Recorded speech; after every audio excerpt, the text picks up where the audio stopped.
I think we can start. Boss? I think we can start. I think we can start. Yeah. Dr. Kibaroglu will start, and I just want to briefly thank her for coming to Ohio State from the University of Texas, and to thank all of our co-sponsors, including the Ohio Water Resources Center, the Near Eastern Languages and Cultures Department, the John Glenn College of Public Affairs, in addition to our major partner, the Rashan Center, of course, and the Global Water Institute. So Thank you. Dr. Kibaroglu. Yeah. I should also refer to, I was planning to, because it's a very interesting thing to have this organization jointly invitation, and I really appreciate that such a distinguished institutes come together to organize this 2 days event. That's why I would like to extend my sincerest thanks to the concerned institutions and people at the Ohio State University who jointly and kindly organized and sponsored this 2 days event, we say, because we will continue tomorrow, namely Immersion Center for International Security Studies, Middle East Studies Center, the Global Water Institute, John Glenn College of Public Affairs, Department of Near Eastern Languages and Cultures, Ohio Water Resources Center, School of Earth Sciences, and Syrian Student Union. I took note of it. I don't know if any participants from this union in the meeting, but I would like to meet them, and I will please welcome to join the discussion. Today I would like to share with you my insights into the Euphrates Tigris River Basin water politics.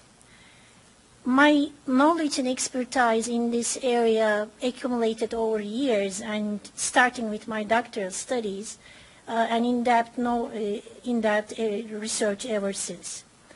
And all my life I tried to be objective, open-minded, and liberal in my thoughts and in my actions. But certainly I come from a distinct geography, a distinct culture, with embedded values, beliefs, and also perceptions. So today my keynote will reflect Turkish professors' viewpoints which based on years of research and practice on the politics of water in the Middle East, with special emphasis on the Euphrates Tigris River Basin. And I reached this knowledge and experience through we call it in international relations discipline specifically through qualitative research. Like I analyzed, read, and compiled and worked on, and also read some conclusions and recommendations by first reading the secondary literature like the books and the articles and opinion ads extensively. And then I excelled on this area by utilizing primary sources like the memoirs of the decision makers, the minutes of the intergovernmental water negotiations, and international and actually legal legislation on water law, national water law, and international water treaties, protocols, and agreements. And I also conducted numerous interviews with the policymakers in the water field, decision makers, as well as those who live with water on farm, like water users. During the first decade of my research period, which is the 1990s, my research, my interviews were mainly and only conducted in Turkey. This was mainly due to the highly tense political atmosphere in the region, even in the 1990s, and also between the riparians. And it was also due to the minimal level of interaction between at the social and cultural level. However, I was very lucky to witness a period of rapprochement, which is the first decade of 2000s, between the riparian states of the Euphrates Tigris Basin. And I used this opportunity to pay several visits to Syria. Unfortunately, during the same time period of 2000s, early 2000s, Iraq was in turmoil and just recovering from another war. So it wasn't possible for me to see the Tigris flowing through Baghdad, actually. Yet, paradoxically, in this same rapprochement period, during the regime change in Iraq, it was possible for Iraqi esteemed colleagues and experts to travel across the region and the world.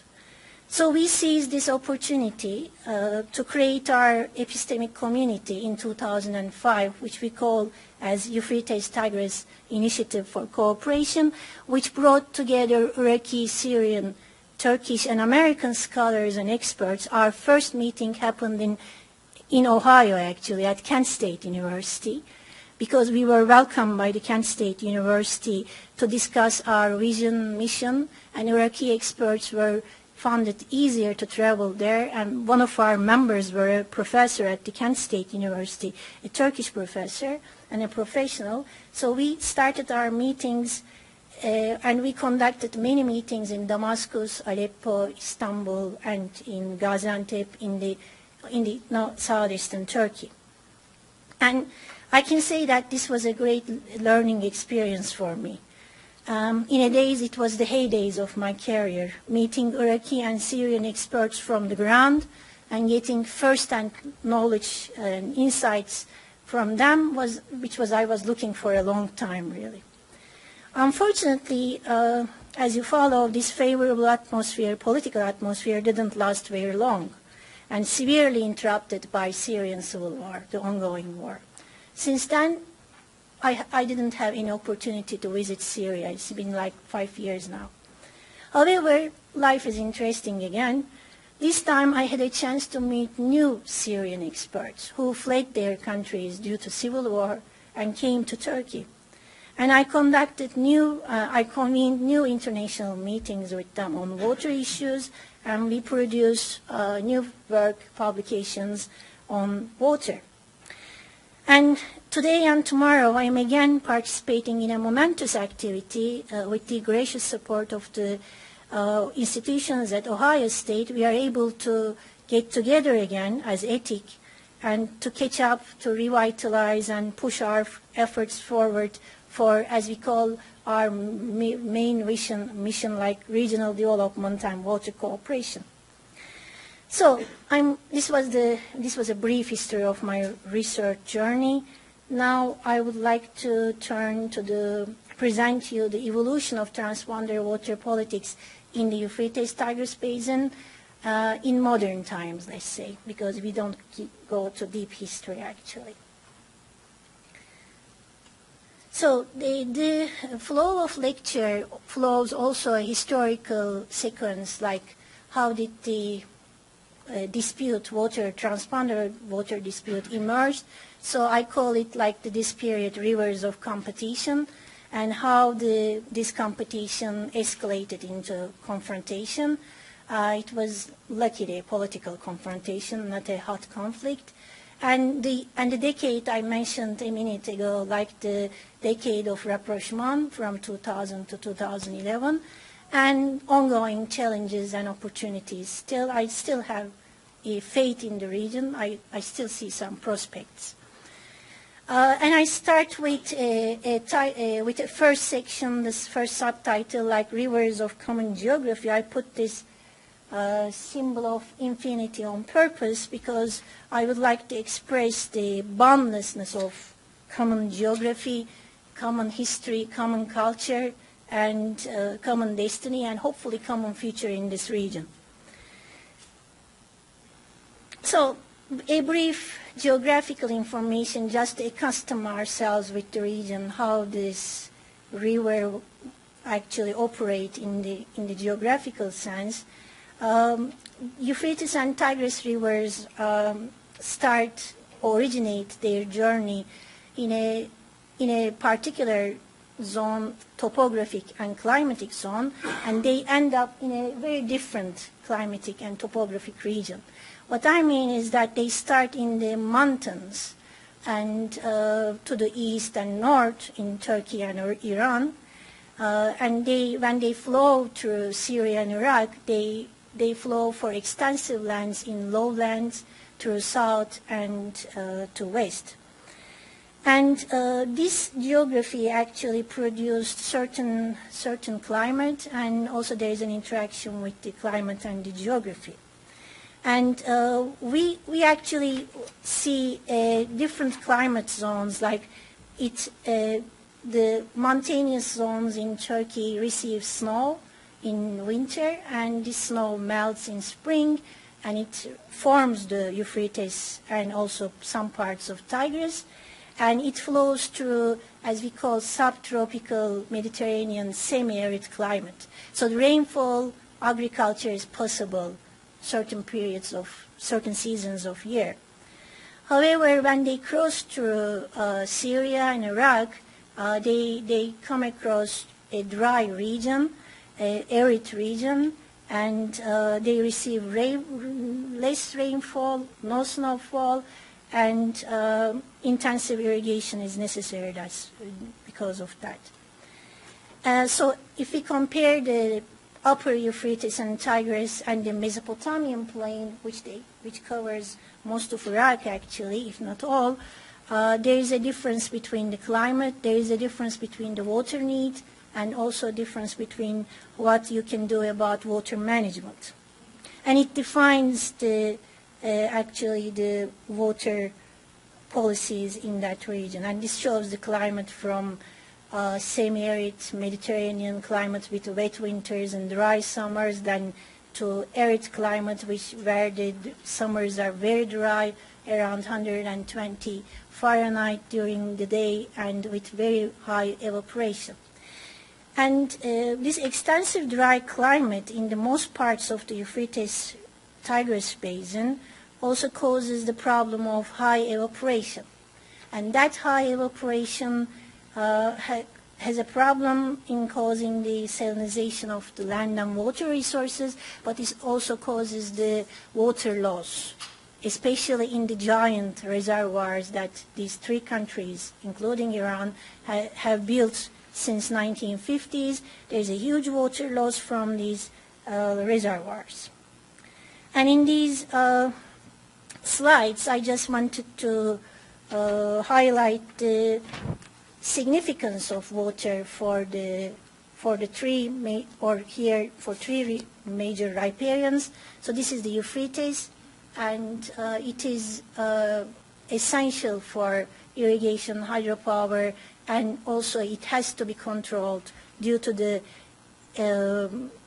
fluctuation in the river system. So the first structures on the system, infrastructure, was mainly for the purpose of flood control, but they turned quickly to multipurpose for generating electricity and producing water for agriculture. Turkey, Syria, Iraq are the riparians to Euphrates. However, Tigris has 4 riparians because major tributaries of Tigris also originates from Iran. We say 40% of Tigris comes from Turkey. The rest, 51 and 9, is divided between Iran and Iraq, respectively. And Syrian contribution to Tigris is almost nil. Tigris forms a border between Turkey and Syria, and Iraq.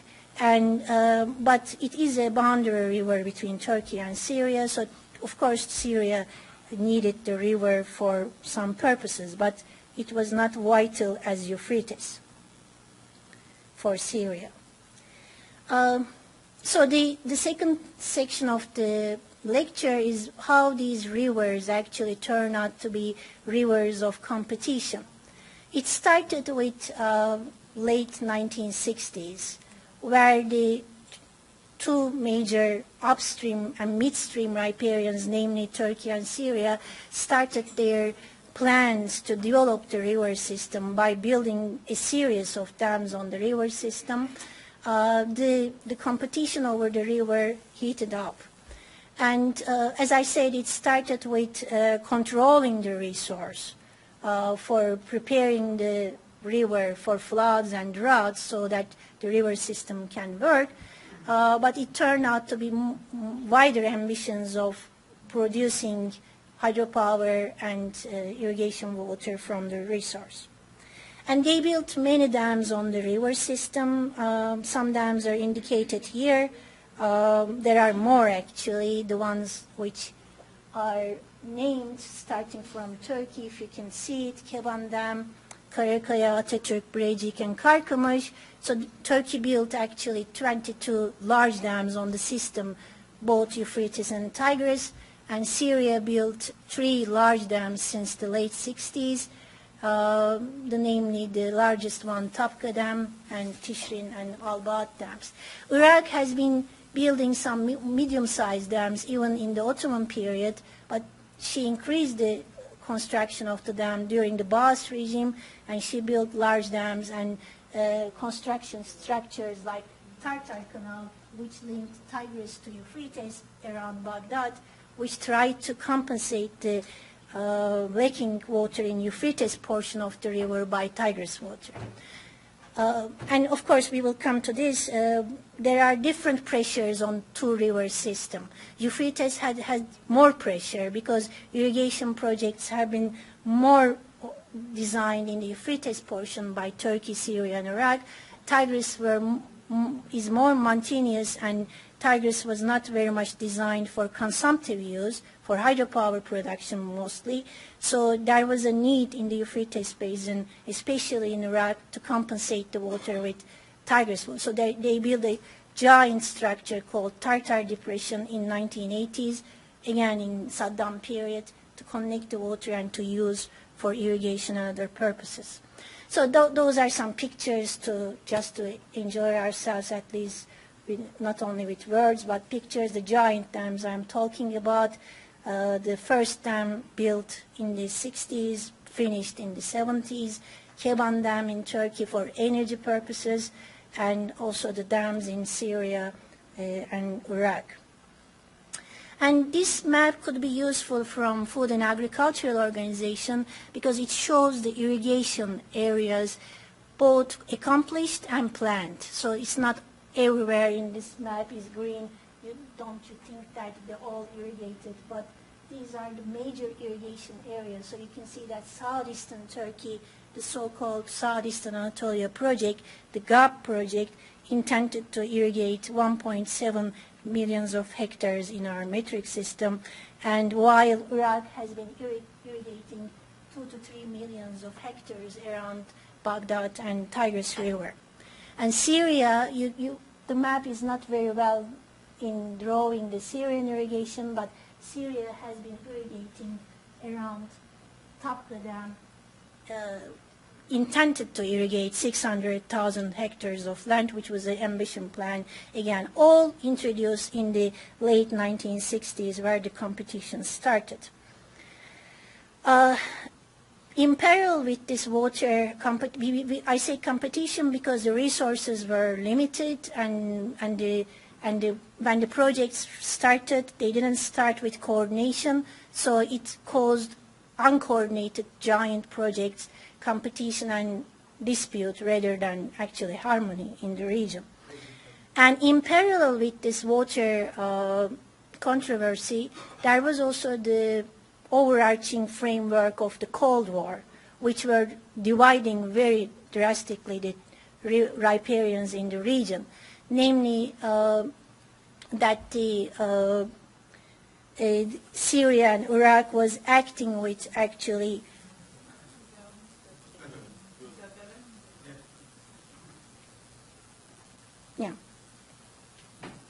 Syria and Iraq was allying with Soviet Union, where Turkey was a member of NATO, and so this Cold War framework actually prevented any cooperation to take root and flourish.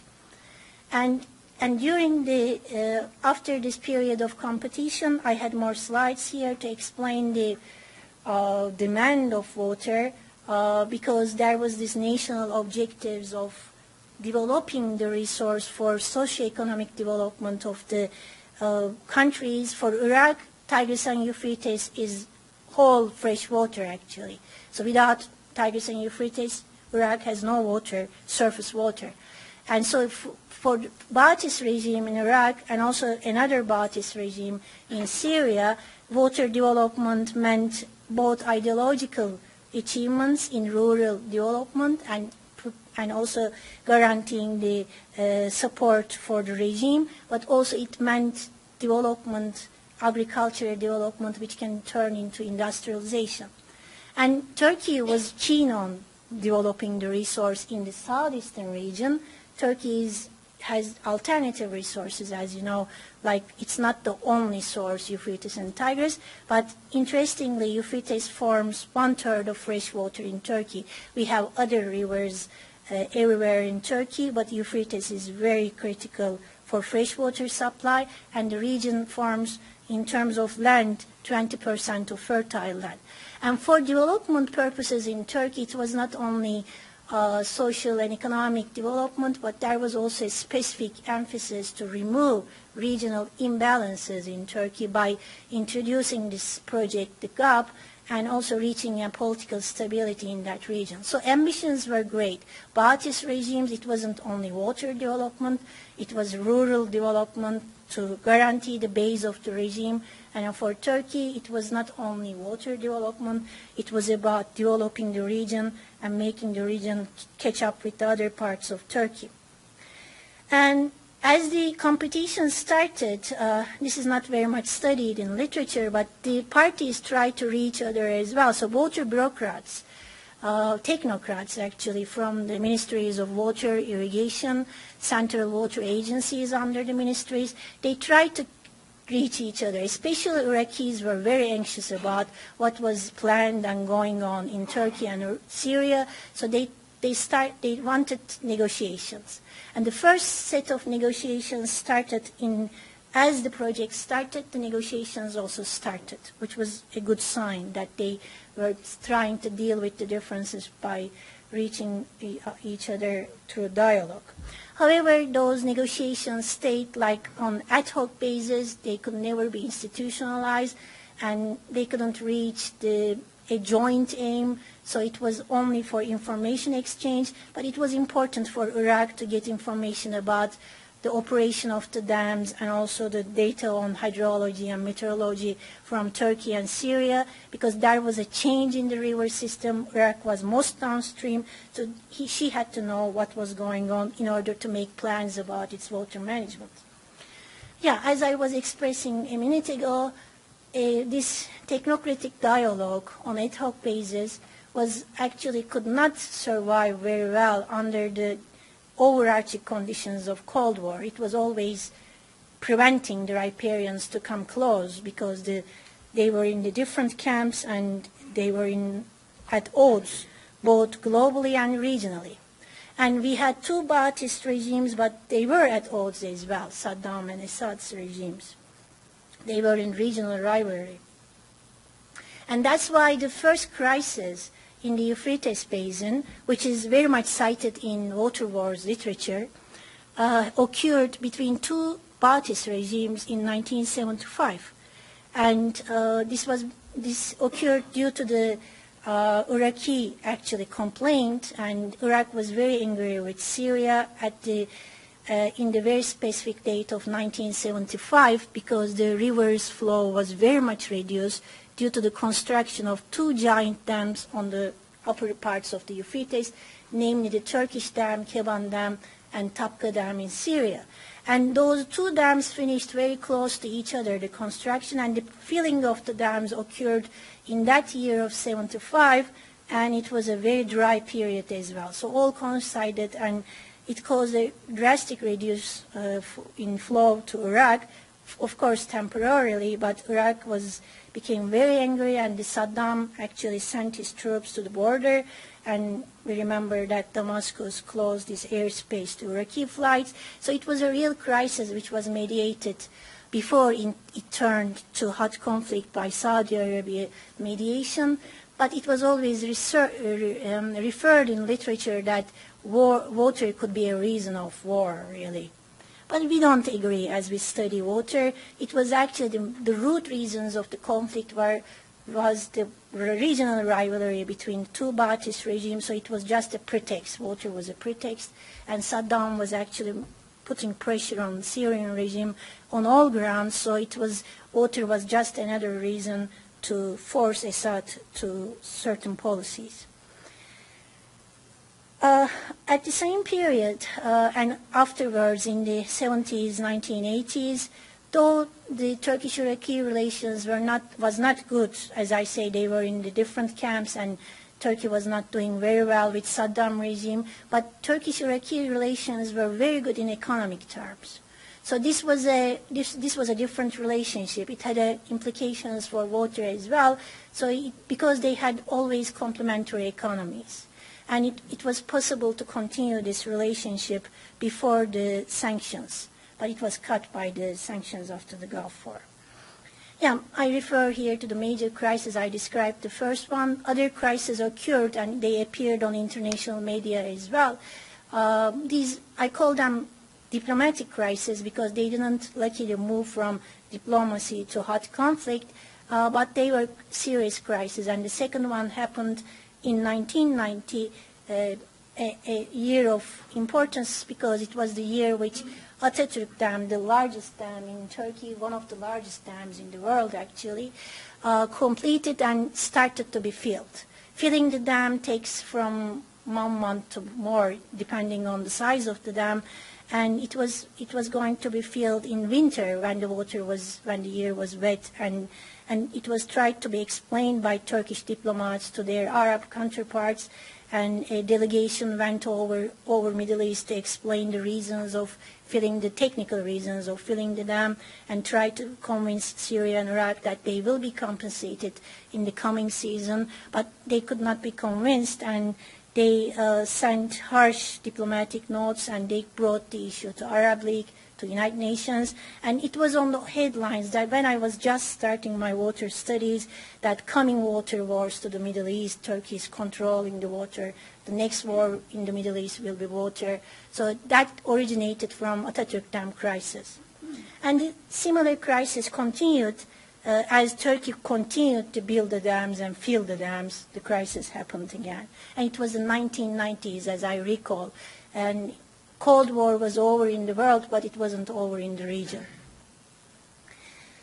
However, it's a interesting region. The riparians tried to establish an institution which can bring them together to discuss these differences over transboundary water.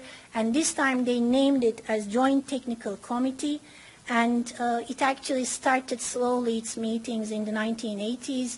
And it didn't meet very regularly, not all the time, trilateral basis, time to time on bilateral basis, but there was a defined mission for the Joint Technical Committee. They tried to define the mandate of the committee during the meetings, and technical people were trying to reach each other, but the problem was that because of political relations, technical people could not act in flexibility. So it was difficult to define the common problems and reach any common solution. And although Joint Technical Committee meetings, which I had a chance to read the minutes, happened almost 16 times more, the meetings minutes were very similar to each other because the sides were repeating their positions all the time in each meeting without any change, without any flexibility. That's why I refer to Joint Technical Committee as has been unproductive, because the sides were very rigid in their positions. And it was also a very futile exercise because they couldn't agree on the subject and the object of the negotiations all through decades of negotiations, all through years, 1.5 decades. Because Syria and Iraq was insisting that they would like to negotiate Euphrates, while Turkey was defining the negotiation subject as Euphrates, Tigris, and regional waters. And Syria and Iraq was insisting the object of the negotiations to sign a sharing agreement, while Turkey was expressing that object of the negotiation is defining the needs of the riparians and then allocating the reverse system. So those words can come easy, random to you, but it was very I should say, controversial in the negotiations, sharing or allocation Euphrates, Tigris, river basin as a single basin or a separate basin. It really turned out to be a war of words, actually, in the negotiations. And it happens not only between Turkey, Syria, and Iraq geography, it happens everywhere in the Middle East. They can be stuck with the words. Like maybe you follow the Middle East peace process when they reach the water clause of the Treaty of Peace between Jordan and Israel, they were stuck with the words as well. Israel was insisting on allocation while Kingdom of Jordan was insisting on the water rights of Jordan. And in the treaty, you can see the language as rightful allocations. So somebody in the negotiation team, with the pressure of the political leadership, found a solution that two words come together in the treaty so that they could be satisfied and signed. And water was an important clause in the Treaty of Peace between Jordan and Israel. So Joint Technical Committee, I analyzed a lot because I believe in institutions. I believe that institutions with the name of Joint Technical Committee, river basin organizations, whatever, would work in the benefit of the river and also for the people. So, but when I analyze the Joint Technical Committee meetings, the proceedings, I cannot find anything fruitful, anything to do with the joint or cooperative management of the river system. The only plan Turkey came forward was an interesting plan coming from upstream riparian during the Joint Technical Committee meetings, which was immediately rejected by Syria and Iraq. All the time Turkey was coming with this plan to the meetings. Turkey named it as three-stage plan, and she first introduced in 1984, and she said that we can conduct jointly with Syria and Iraq a study on the river system in 3 stages, that we can figure out how much water is in the basin, both basins, or the single basin.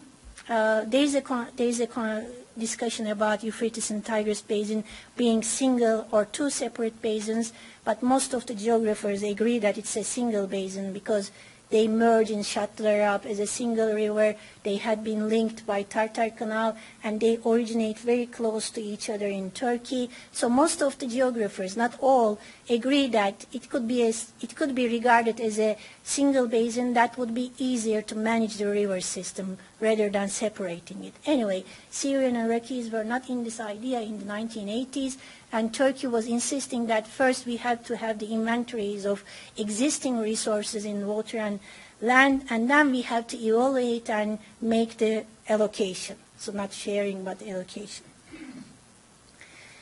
And yeah, it's an interesting region, really. Even though they were in odds in politics and in water issues, they also managed to sign treaties on water. And it was in the heydays of Cold War. And Turkey and Syria signed this protocol of water sharing, actually.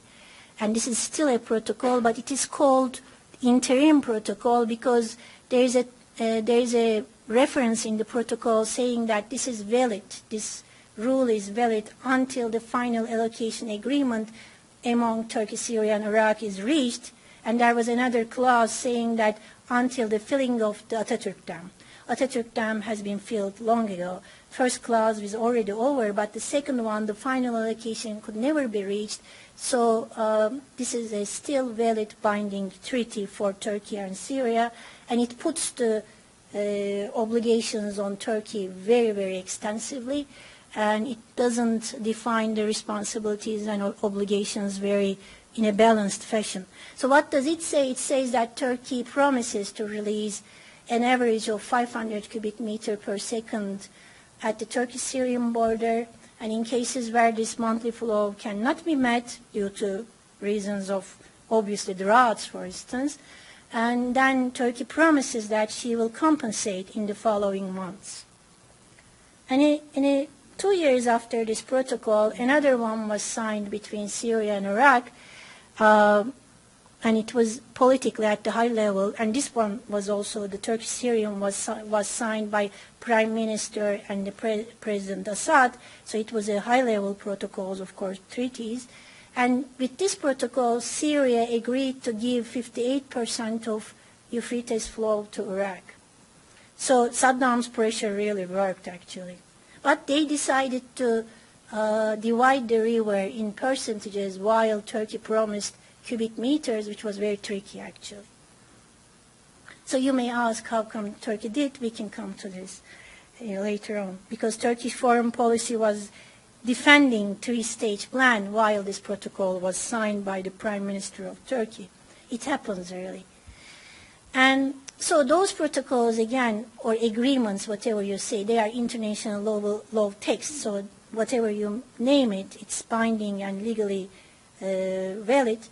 They were only concerned with Euphrates.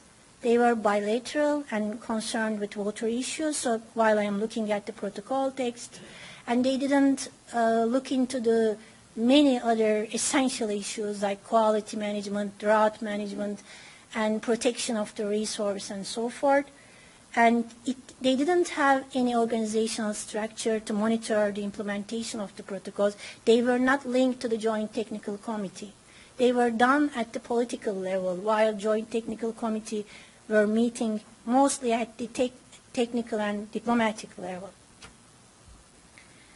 So I just put these like my criticisms of the protocols. And one of the major pitfalls or the shortcomings of these protocols, both of them were, they didn't refer to fluctuations of the river system, and they faced, the parties to the protocols faced difficulties to provide these flows during the droughts especially.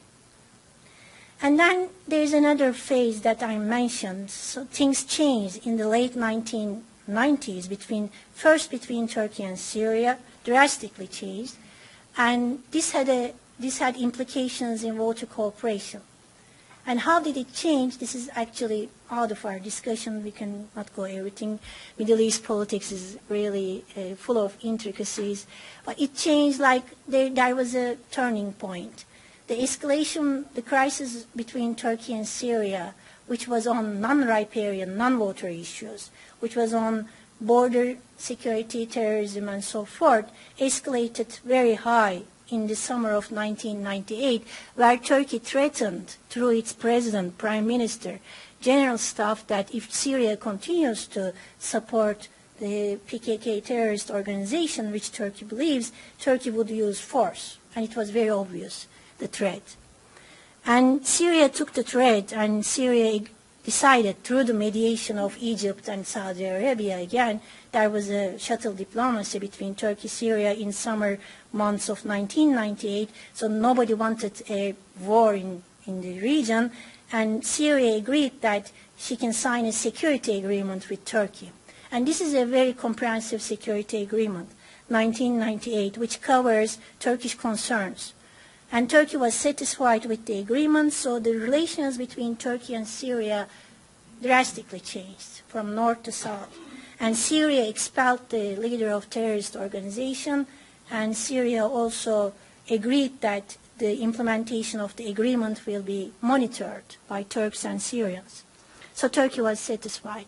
With this, actually, the Turkish-Syrian relations flourished. And for the first time, a Turkish president paid a visit to Syria. This was because of attending the funeral of Assad. And then in 2000s, you could heard from the news that there had been countless of visits between Syria and Turkey at the highest level, at the head of the states level, prime ministerial level, at the ministerial level, and at the governmental and non-governmental level, which ended up with removing the visas, signing free trade agreement, customs agreement, and other agreements. So that's the period that I say heydays of my research, because it was possible for me to visit Syria as well several times. And in this period of cooperation, I analyze many this is a networks of cooperation. So there were many pillars of that cooperation which strengthened this cooperation decade, let's say. And it started with small levels and small-scale cooperation. It turned out to be highest level, and it revitalized the existing Joint Technical Committee. It produced new agreements which was very different than sharing agreements of the 1980s. And yeah, it was really full of hope and cooperative spirit. So the first contacts between Turkey and Syria at the governmental level started between two government institutions linked to Ministry of Irrigation in Syria, Ministry of Development in Turkey, who were dealing with water development issues in Turkey and Syria, but they never had contacts before. They never had this chance.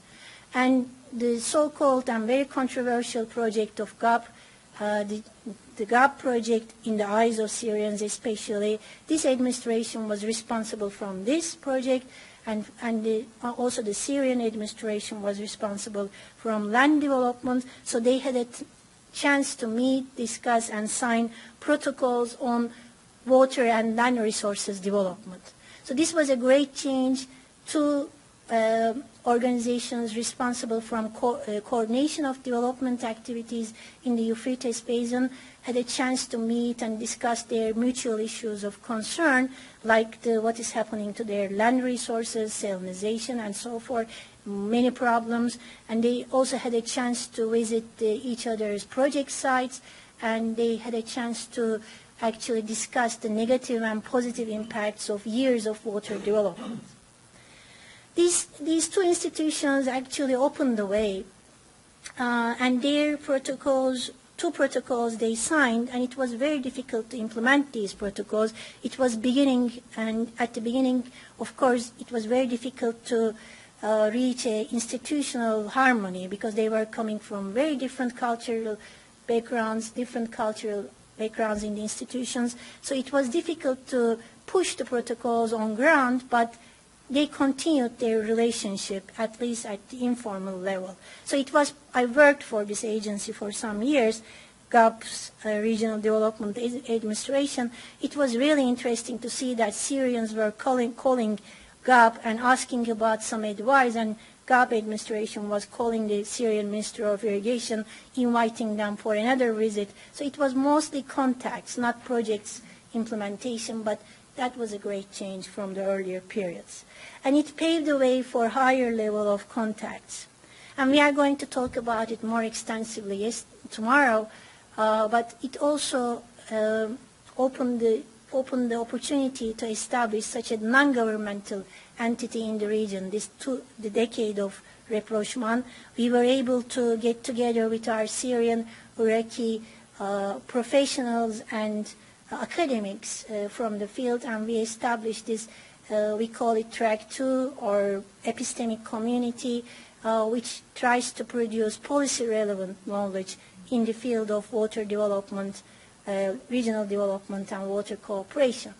And this was a unique initiative coming from the region, from the academics who didn't have a chance to have such joint projects before. So it took some weeks and months to establish our mission and vision to reach a common understanding, but it really took shorter than we expected because we were coming from same geography, culture, and history. So we developed the mission, vision at Kent State University. The pictures are from almost a decade ago, more than a decade, at Kent State University. One of our members of the initiative was visiting professor there, and the Kent State was kindly invited us to work together for a week to define our objectives, mission, and vision.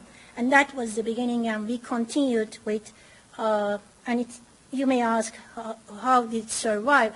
It survived with the sponsorship, funding of the variety of actors like universities, regional universities, but from international scene, United Nations organizations, and it also gets funding like from USAID, also from German Foreign Ministry. So what we had done has been done through the sponsorship of different organizations, but we were defining the objectives, our projects, and then if we agree with the donors, we would continue with them. Otherwise, donors were not intervening with our project objectives. What kind of projects we conducted under ETIC? Just an example. We try to define the needs, and we were not dealing with we were not keen to deal with water sharing issues. We were trying to find out a more common, less contentious issues and try to approach the governments in a kind way, because governments were not welcoming such initiatives very much, but we were also in contact with foreign ministries and ministries of water. Several times they participated in our activities. However, we didn't want to get into their area of water sharing. We tried to define the real needs, not the sharing was the real need actually. The need was different, so we asked the bureaucrats, technocrats in Iraq, Syria, and Iraq, and one of our initiatives was conducting a dam safety training project in 2006, because Iraqi, Syrian engineers said that this is an issue of urgency. And at that time, there was a dam was collapsed in Syria, actually, in Euphrates Basin. So because the dams were old, they needed maintenance in Turkey, Iraq, and Syria. They had also construction problems, and engineers knew that. They lived with it. And we conducted such activities, other activities like making a study on the river basin using GIS technologies. There was a know-how cooperation with University of New Mexico. There are professors from America. That's why we call ETIC like Turkish, Iraqi, Syrian, American cooperation in terms of scientific cooperation, because we had very good cooperation with U.S. universities. As you might see that we had other universities like Oklahoma, Kent State, and New Mexico, and now we can say that Ohio State University as well.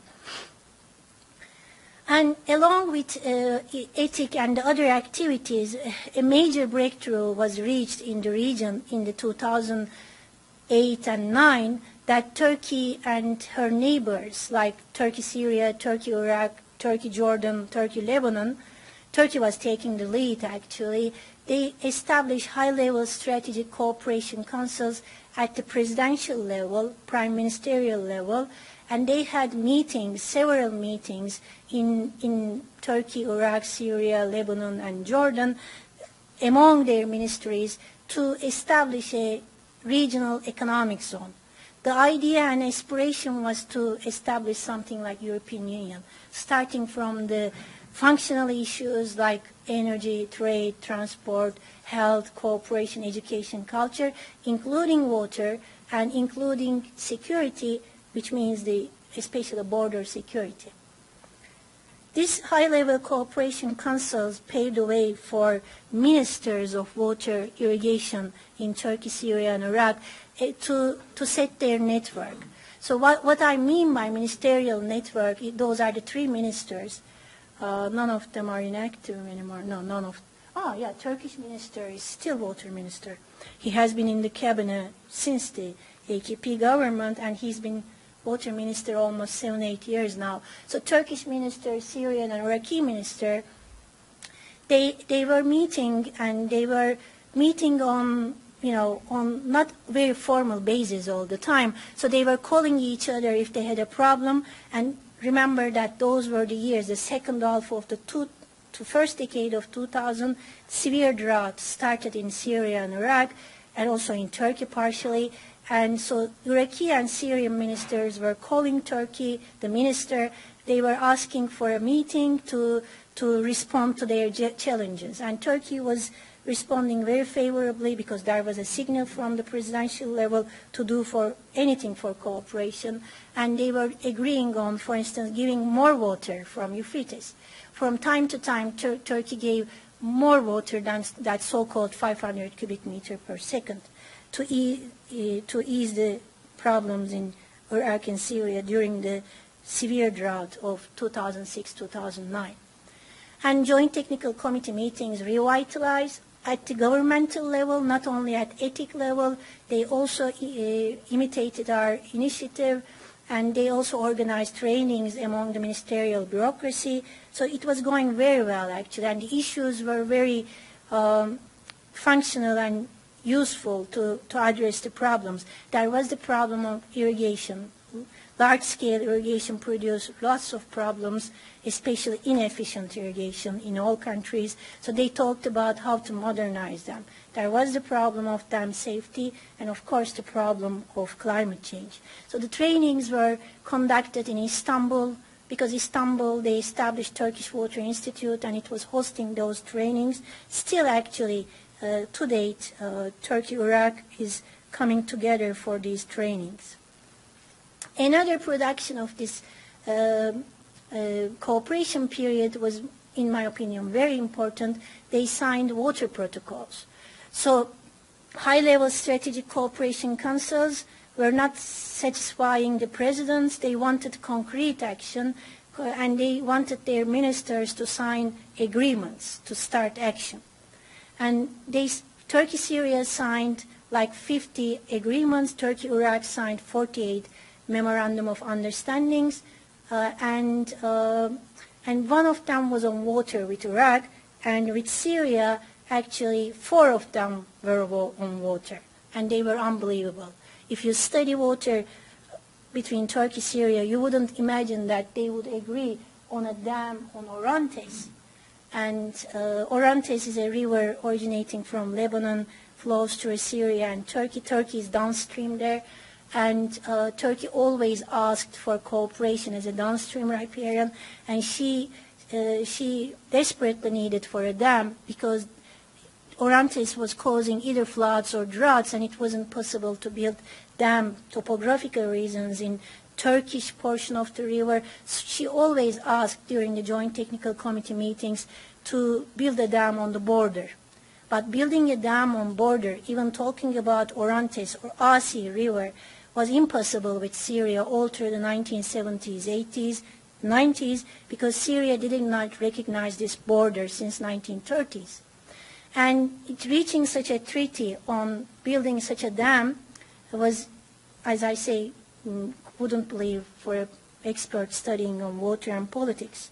But they managed, and it was even the dam was, the first construction was started, the dam's foundation laid out in February 2011. There was a ceremony, and in 2011 March, uprising started in Syria.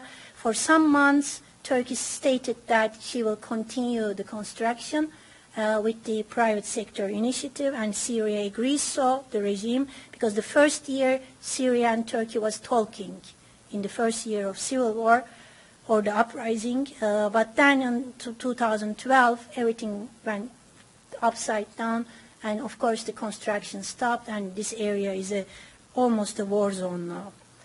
And also they signed a treaty on Tigris, Syria, which Syria didn't show any interest on Tigris for many years.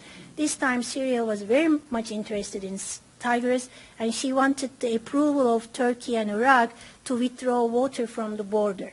And Iraq and Turkey agreed, and Syria started, or she was actually aiming to irrigate quite a certain amount of water area with this water, but then again the civil war started. They also signed 2 treaties about very relevant issues of water management, very different than the discourse of water sharing treaties of 1980s. They signed a separate protocol about how to manage the droughts and another protocol about quality management. And in this quality management, Turkish bureaucrats from the Ministry of Water and Environment, they reflected their experience with the European Union, and the terminology of this protocol looks like a European Union treaty than a Turkish-Syrian treaty. It talks about water quality issues, talks about river basin management and whole river, and it talks about how to get the polluter pays principle and so forth. I mean, it was a very different approach than the earlier approach of only quantity sharing. Yeah, I can jump to that. However, when even before the problems started in Syria, we were really a bit suspicious about the implementation of these protocols. But of course, as academics and experts, we were very much inspired by what state and bureaucracy have been doing, so we were very much supporting. But we were also foreseeing the problems in implementation. Yet the war started in Syria, and it wasn't possible to implement any of them. And also between Turkey and Iraq, the protocols were signed, but it wasn't approved in Iraqi parliament. It is approved in Turkey, but not in Iraqi parliament. So it was a governmental initiative. Iraqi parliament was very critical about Turkey's water use upstream, and they were very vocal in the parliament since in the 2000s after regime change over their claimed violation of water rights. So there were problems with the protocols even before this war. And one major problem which I was seeing, that there was this institutional and legal incompatibilities.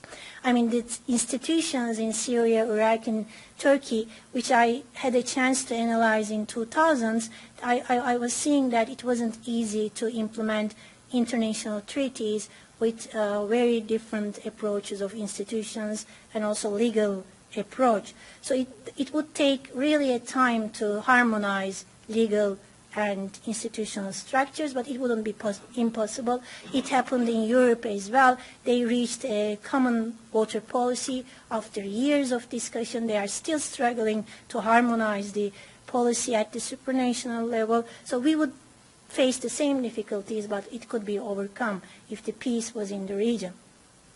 Another thing we were highlighting in the protocols was that they were done very with a top-down approach, so they were not asked by the people, so people were very distant from the protocols. We were questioning whether these protocols will make a change in the lives of the people in the region. So there might be benefits from the protocols, but we were a bit skeptical about whether the benefits will be distributed fairly among the people, like the farmers and the other users, because they were not involved in any stages of these cooperative efforts. And it becomes a problem, actually, when it is implemented only by the state agencies. And if we look at the recent, because you may be curious about, okay, the relations between Turkey and Syria has been severed since the 2012, and there is a war there. There is a very few option for cooperation at the governmental level, even nil. But what about what is happening between Turkey and Iraq? Yeah, both sides tried to actually push for cooperation in the last, let's say, 5-6 years. They tried to do something about the memorandum, but the problem was that Parliament didn't approve in Iraq, so it was very difficult to start the implementation of the protocol with Iraq, because there were some projects foreseen for wastewater treatment, for irrigation management, and Turkish side was very ready to start the projects, joint projects, but Iraqi side could not convince their constituencies to support the protocols.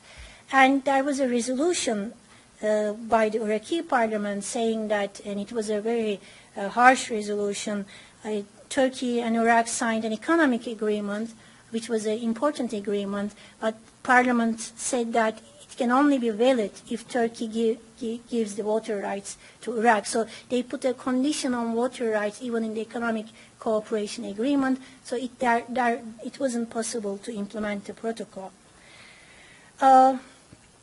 Yet there had been some cooperation efforts between Turkey and Iraq lately. The ministers came together several times, and also the undersecretaries, due to the need of talks, because there are problems of Iraqi water management. They approached Turkey, and Turkey approached them, welcomed them, and they again signed a loose protocol to cooperate. So they kept their promise, or they kept their commitment to cooperation. It didn't produce anything concrete. I mean, it's intentions. It is full of intentions like the earlier ones, but they kept their intention. And at the track 2 level, there had been also initiatives by some development agencies and by some think tanks to bring together professionals, former ministers from Turkey, Iraq, former parliamentarians, active ones as well, or academics, to create a small-scale project to start cooperation, at least from basic level to then to improve it or advance it to higher levels. One idea was to focus on Tigris because Euphrates turned out to be altogether a war zone. So they suggested that there could be a project on Tigris related to the measuring the data, exchanging data, and calibrating the data measurement methods of the river. Measuring means flow and quantity and quality. And they could pick up, the idea was that they could pick up some measurement stations, because of course Iraq and Turkey is measuring the river, but they follow different methods and they never agree with the results of the measurement. So the idea was to compare which methods they were following and to reach a common understanding, to use similar methodology in the upstream and downstream of the river, and to pick two stations from each country on the border or upstream and downstream for areas, and to start a joint work between the technical people, academics, and also backed by former politicians or active parliamentarians in both countries. So that was an initiative backed by Turkish and Iraqi, I could say, intelligentsia and politicians, but again, the Turkish-Iraqi relations were at the highest political level, full of ups and downs in those years, so it couldn't be implemented. But lately, I heard that, and I took a note of it, that Turkey welcomed Foreign Minister. Yeah, there was a visit in other issues as well, and during that visit, they again addressed the water issues, and Turkey again promised that there will be always enough water for Iraq. Turkey will always try to keep up with the promise, and Turkey gave 700 meter cube, promised 700 meter cube of water because there is a humanitarian disaster in Syria and Iraq, and so that was an official deal. So it also shows that there is still a faith in the cooperative spirit whenever they found an opportunity for implementation. Of course, in this last part of my presentation, I will talk about a lot of challenges, because we are now in the phase, if I go through the phases, like from competition to confrontation to cooperation, now we are in the phase of full of challenges, because we are passing through another abnormal period. There is a war in the region, and there is the emergence of terrorism in southeastern and eastern Turkey. So it has very negative implications. One major challenge, again, I underline that political instability, and also the worsening of relations between any pair of riparians. I mean, we cannot count on Turkish-Iraqi relations. They could be good this week. They could be harsh in rhetoric next week. It happens. I mean, we cannot follow a pattern of cooperation at the political level. At the water issues level, they are more understanding to each other, but at the highest political level, we cannot say that Turkish-Iraqi relations are good. And we know that how the relations with Syria and also the Syrian-Iraqi relations. So there is this problem of very bad relations between any pair of the riparians, also the overarching problem of instability and conflict.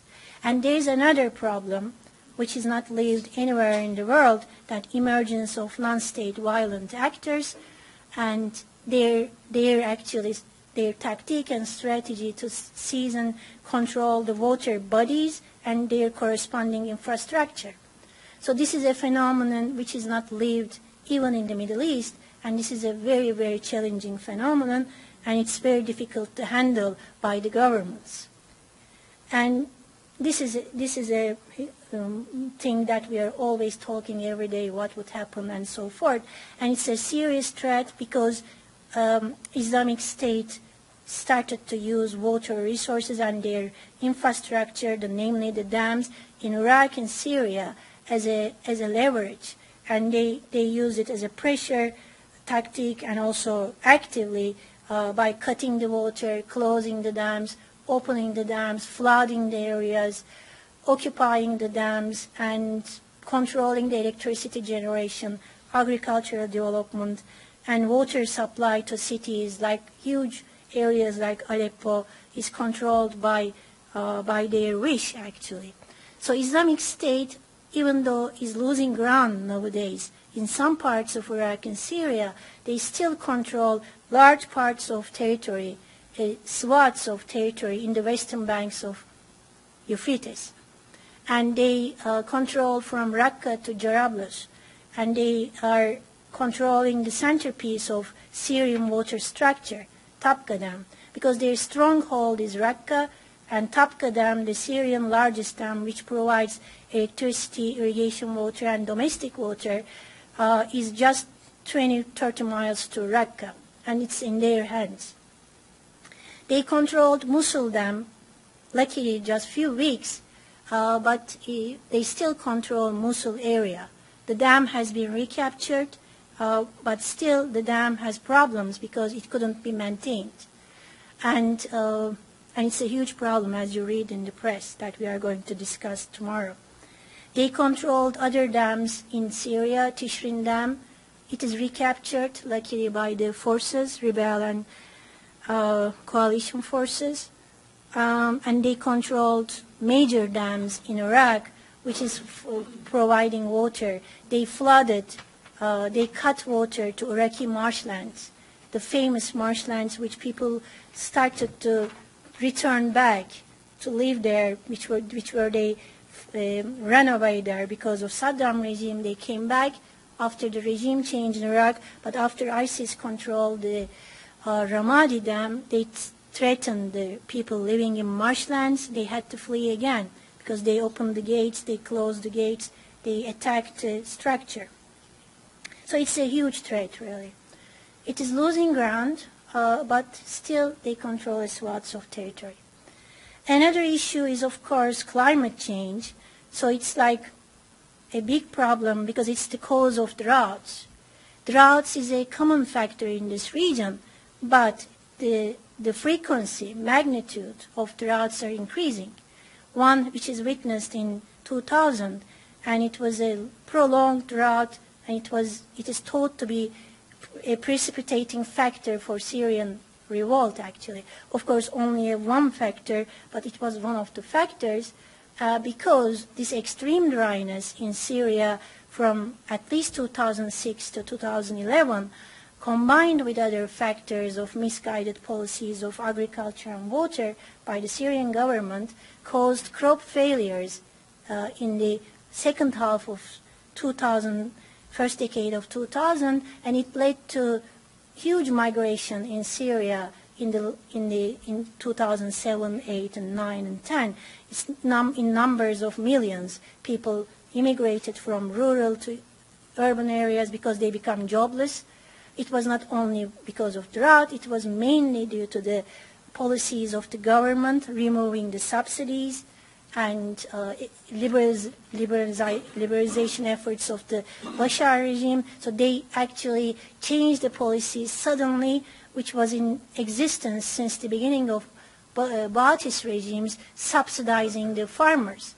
They had been subsidized by seeds, by gasoline, by fertilizers and pesticides and everything. Suddenly this policy, without planning and without help to the farmers, changed, and this caused huge unemployment. And this was the reason of this migration, and it ended up migration to urban areas, and that added to the social stress in urban areas like Aleppo, like Damascus, like Dara, and other basic regions which the revolt started, and it started the uprising.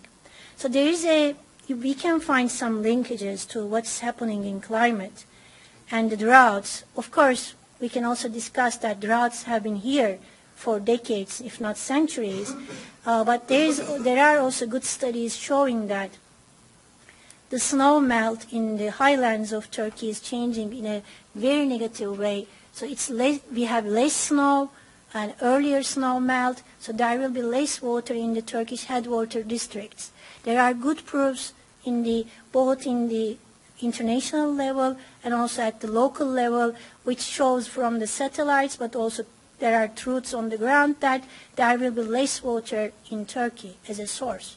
So this is another alarming thing, because if it comes with the droughts, less water, this is actually a huge problem. Any prospects? So I'm concluding really.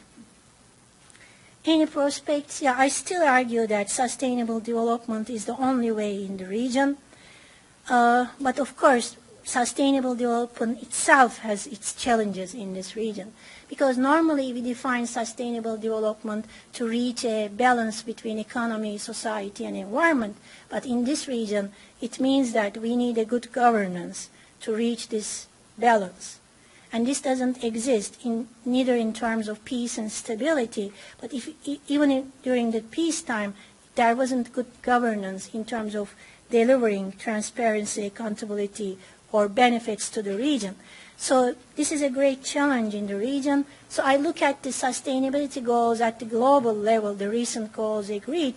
Yeah, the goals about water is very valid and relevant for the Euphrates Tigris region, but there is another goal about peace and stability, so they should come together, because without peace, there could never be a development, and without development, there could never be peace. This is the words of the development agencies, and the World Development Report, even before the civil war in Syria, showed that if there is a civil war in certain region, they lose years of GDP growth, like 30 years of GDP growth.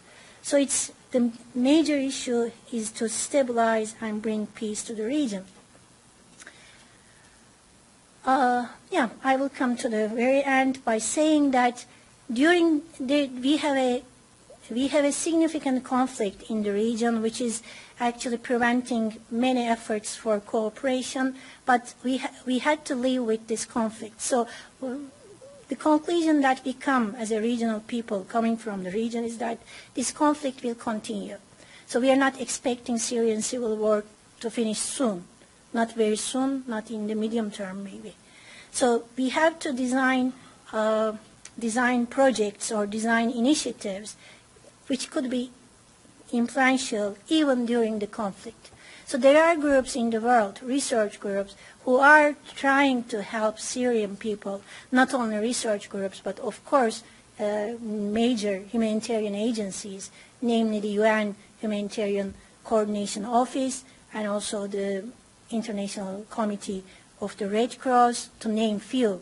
UNICEF, UNHCR, they are active in the region. They are working on the ground in Syria during the conflict as well.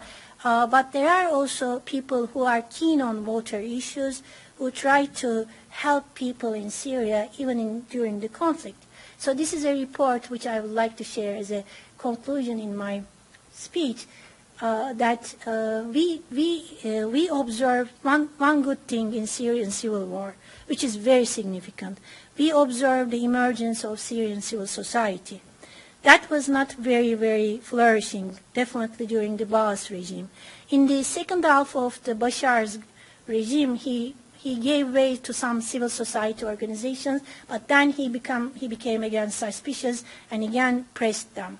So it wasn't possible to work as NGOs or civil society organizations freely without pressure of the government in Syria during the at least now, 5 decades of Ba'athist regimes. But during the civil war, we observed that there is an emergence of civil society. They try to live in Syria through their efforts. Their numbers change, but they exist. They are there. They are like 600 to 700. Who are they? Maybe you are curious. They are like farmers, engineers, teachers, women, young people. They are trying to come together. Where, you may think, they come together in their villages, in their towns in Syria. Also, they come together in other hubs, we call it, like in Turkey and Jordan. So they are established. Some of them are established NGOs in Turkey because they can be established legally in Turkey and act in this capacity. Some of them can establish in Jordan, but not possible in other regional countries. So they are working like legal entities or networks, but they are trying to deal with water, food, shelter, security, and water sanitation, hygiene, and education issues. So they are trying to address the conflict challenges. they have their own challenges. They are very new, and they are trying to approach the international agencies, donors, and they are trying to get grants. And of course, humanitarian agencies, especially from UN and the others, trying to act as facilitators between them and the donors. So we are passing a period that Syrian civil society organizations are trying to get grants from the donors to repair, to reconstruct, to rehabilitate, and to continue to live in their homeland. So my conclusion is that those organizations should be really supported. And of course, I should also emphasize as a last word that the major entities supporting these institutions are actually the Syrian businessmen. Syrian businessmen living in the region, active in the region, living all around the world. They are supporting their civil society groups. They want to rebuild their country, and they are the major supporters. But of course, they need more grants and support to continue to live with the conflict. Thank you very much.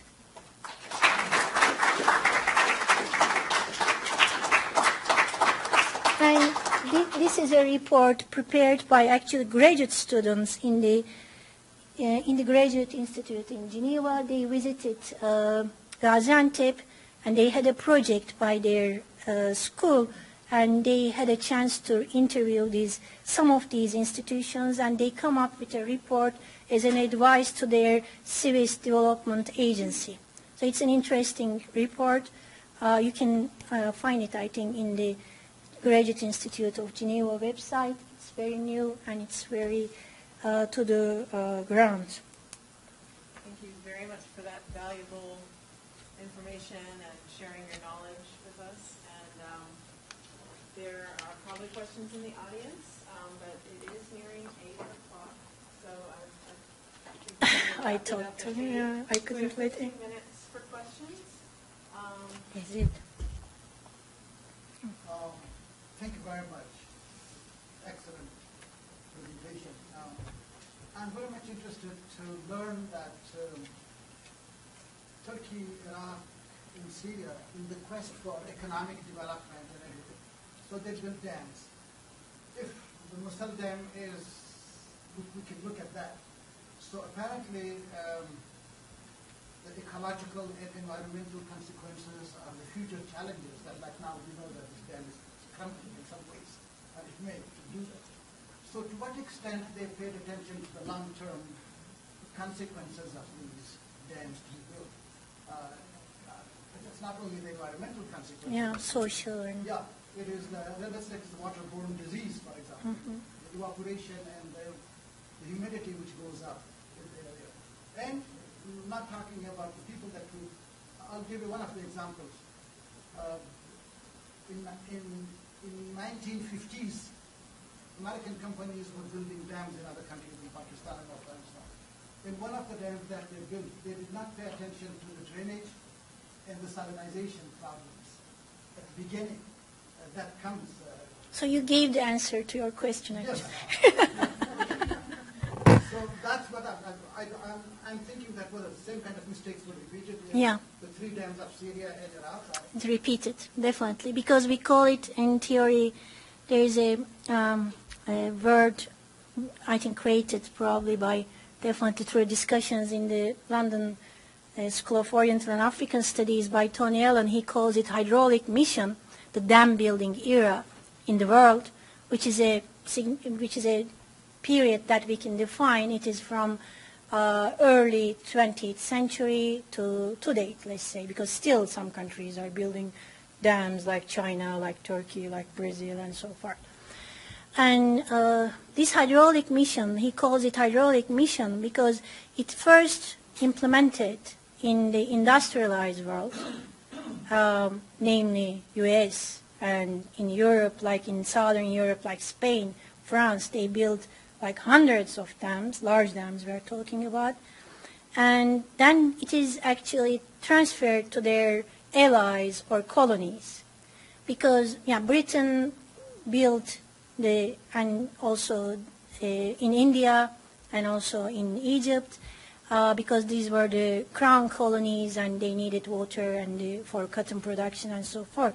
And U.S. helped Turkey to build the dams. So you had U.S. administrations like the USAID or the World Bank, they were ready to give funds to Turkey because this was the era of 1960s. They completed their mission, so the idea and also the implementation of the mission could be executed in other places. So there was a great profit in building dams, actually. And also the countries like Turkey, Syria, and Iraq defined the dams the solution, like because of this changing of the river, fluctuation or variability due to the natural variability. So they were not keeping it very well. They could not provide water to their people, domestic water. So dams were necessary for domestic water. And for Turkey, it was necessary because Turkey was dependent on energy, and this is the only energy she could define in early 1970s. So she built the dams for energy needs. So dams in southeastern region became essential during the 1970s and 80s for energy production because they were connected to the whole country, the grid. And yeah, for Syria and Iraq, as I say, there were also ambitions of building the dams, definitely for developing the regions, the people, but also to keep the people in the region, rural people, as a stronghold for the regime. So there were many perceptions and ideas and discourses behind the dams, but this was happening everywhere in the world. So this was the era of dam building. And then it took some years to understand and to actually to agree that dams have two faces, like benefits and also the negative impacts, social and economic and environmental impacts. And this started to be realized in U.S., in Europe, but it came very late. Like Europe and, Spain gave up building dams because there was not any topographical area to build the dams. It was all done during the dictatorship regime of Franco, and France was done with the dams. So it was possible to go into a different phase of water management, quality management. And for some countries, it was not necessary to build such large dams because they were in the humid regions. So that dilemma happened everywhere in the world, but it was possible to build different dams or maybe not to build one dam instead of two. For instance, on Euphrates, Turkey and Syria has two dams near the border, very near, Tishrin and Albat and the Karkamış dams in Turkey. So they could have built one dam on the border instead of two dams because they couldn't agree to build jointly the dams, because building jointly dams, dams had problems all the time, but at least it produced cooperation in some parts of the world, like in South Africa. And so they couldn't agree. So there are two dams with problems and no cooperation. This era was over in many parts of the world now, but it is still going on in some parts of the world. It is mostly related to stages of development and fulfilling the mission. Until they fulfill the mission, they continue, unfortunately. And hopefully we were just expecting from Turkey to stop at some point building dams because Turkey was negotiating with the European Union and still actually environment chapter especially. But that negotiations didn't go well, and also Turkey found another way to build structures. She's now building small-scale hydropower structures over the very, very valuable natural rivers and brooks, and she put it as a environmental friendly small dams or small hydropower structures, but again changing the environment and disturbing the local people very much. So they always find a way to fulfill the mission. Turkish minister always says that we only developed 1/3 of our water resources. We still have to develop 2/3 because Europeans and Americans developed all their resources. So we have this right to do the same. And they say to European Union negotiators that, of course, you can give up dam building because you already fulfilled the mission. I'm talking about Spain, France, Greece, Italy, of course, the southern Europe.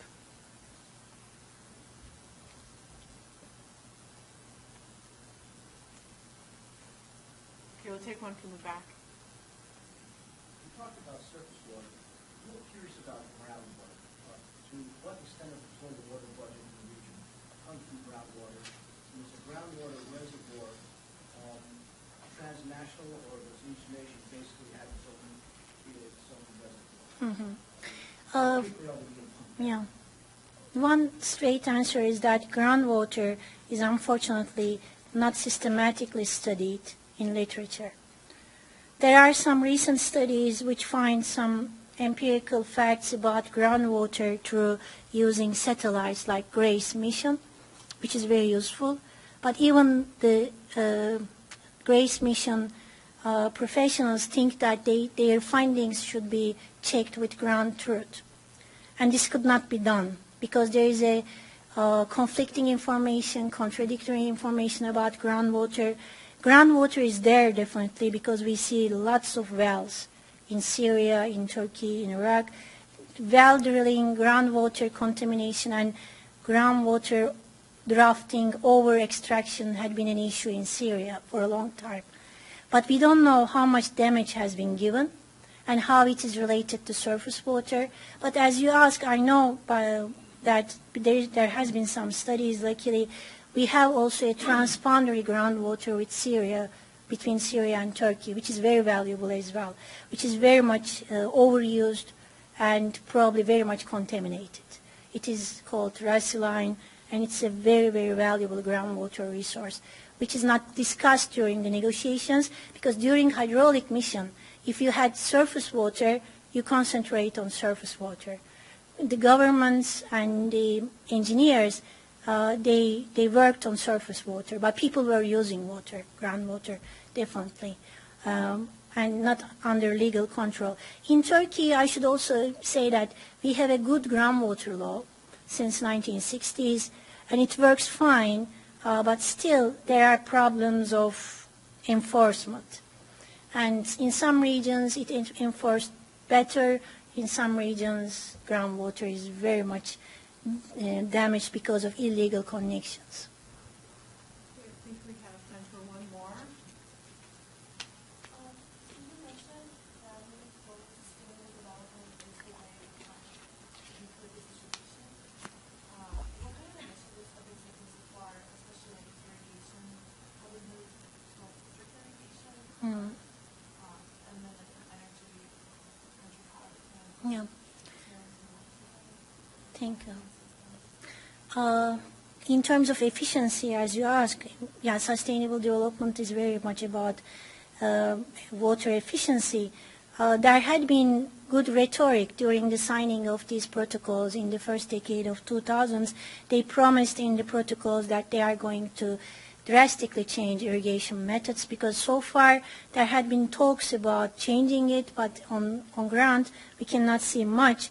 Still the 90% of irrigation is through surface, flood, and open canals. But during the first decade of 2000, there was a hope that countries can cooperate on both changing their methods, also sharing their experience.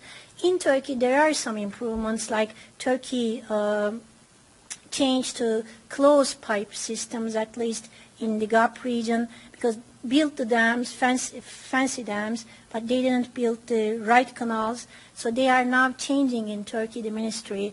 Since like last 10 years, Turkey is not anymore building open canals and all closed canals, using pressurized irrigation. And I can see that there has been some switch to drip in Turkey, but still pilot compared to the extensive irrigation. And I should say that in the GAP region, we don't have still very extensive irrigation, because irrigation projects lagged behind the energy projects. So the dams were built, they produce energy, but the targeted 1.7 or sometimes they say 1.8 million hectare never achieved. Right now, Turkey is irrigating about 300,000 hectares of land in the Euphrates side, and this is mostly done, unfortunately, by surface irrigation, and it is causing problems in water and soil, definitely. You can see it from the downstream of the area that salinization is increasing year by year. But there are some attempts by government and private sector. Private sector is also very much interested in introducing modern irrigation technologies, but not very systematic like other countries, like Israel, for instance. Everywhere is irrigated by drip. There is no other country in the world probably like that. I cannot say that efficiency is taken care of very well in terms of sustainability. Okay, one more. Last one. You very soberly review not once mentioned the international organizations that we have. Is there any hope that the United Nations system, to take that one as an example, could help as a convener or as a facilitator? For Transboundary water cooperation. As a source of funding for the training programs and stuff like that? Yeah, they appeared here and there, actually. For instance, when we were cooperating around ethic initiatives, we were convening the training programs. We had keen support from UNESCO, for instance. But in terms of dealing with the water negotiations, they are not very much welcome in the region, actually. Like the riparians preferred bilateral or trilateral negotiations over sharing or relocation. But technical support or financial support for technical cooperation, again, on water management and use, we see sometimes UN agencies coming forth. And, United Nations had this initiative of global environmental facility. They acted in some places very actively, like Africa and also some parts of Asia. If they need to be in good terms with the riparians, so the riparians should welcome them. Otherwise, it's very difficult for UN to take a part in negotiations. Turkey especially is not very favorable thoughts about third-party intervention. She thinks that they come for pressure to upstream riparian, and her historical experience tells to Turkish diplomats and bureaucrats that when the international agencies came, they came for